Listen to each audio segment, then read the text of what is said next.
Hey everybody, for the past couple of weeks we have been looking into reasons why your blood glucose might be reading high in the mornings even though you're on a low carb or ketogenic diet. Today we're going to expand on that conversation and we're actually going to talk about a normal type of insulin resistance that can develop in your body. Take it away. Take it away, Keith. So adaptive glucose sparing, and I dare you to say that 3 times fast. It's actually a normal type of insulin resistance that develops in your muscles if you've been on a ketogenic or low-carb diet for a long time. Right, so this is actually a normal type of insulin resistance. So what happens is before you started a low-carb or a ketogenic diet, your muscles would take in glucose from the carbohydrates that you would eat. And they loved that source of energy. It was very easy for them to utilize. When you went on a low carb or ketogenic diet, you stopped bringing in that easy energy source, so your cells were forced to change to fatty acids as their main source of fuel. Well, after a while, they fat adapt, and they actually become much more efficient fat burners than sugar burners. So last week, or in one of our previous videos, we talked about the dawn effect. And basically, in a nutshell, the dawn effect is what happens in the morning. It's a normal cycle that happens when we have a surge of certain hormones that are produced early in the morning that help us to wake up.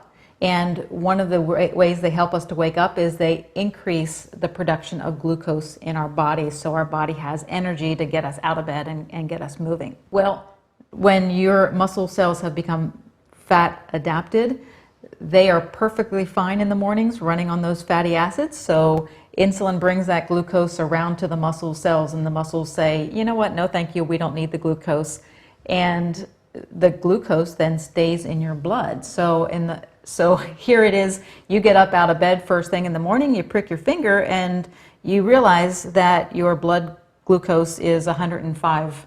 And you're like, what in the world, right? Am I becoming pre-diabetic? Right. So insulin is trying to knock on the door of the muscles to deliver the glucose, and they're saying no. So that is insulin resistance. Exactly. In a nutshell. Mm-hmm. Your liver is producing ketones, which your brain loves.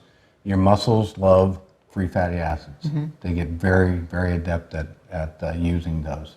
And actually, it's a very normal thing.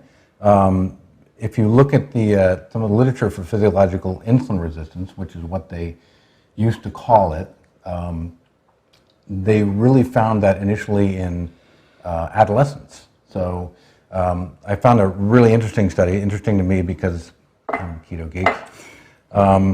And this was a study, they took 9 kids and they followed them from pre-puberty to adolescence or puberty. Mm-hmm. And they measured all these things. So they found out that they had a decreased insulin sensitivity, so they became insulin resistant.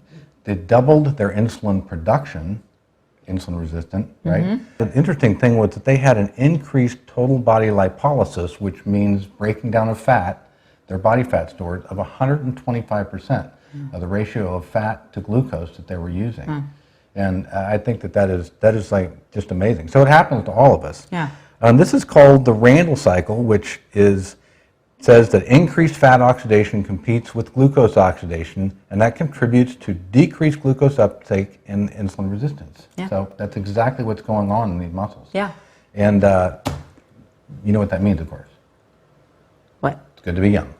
Indeed. It's good to be young. Yep. And it's good to be on a ketogenic diet. It is. And get your body to become a better fat burner. And right. That is what you are doing on a cellular level.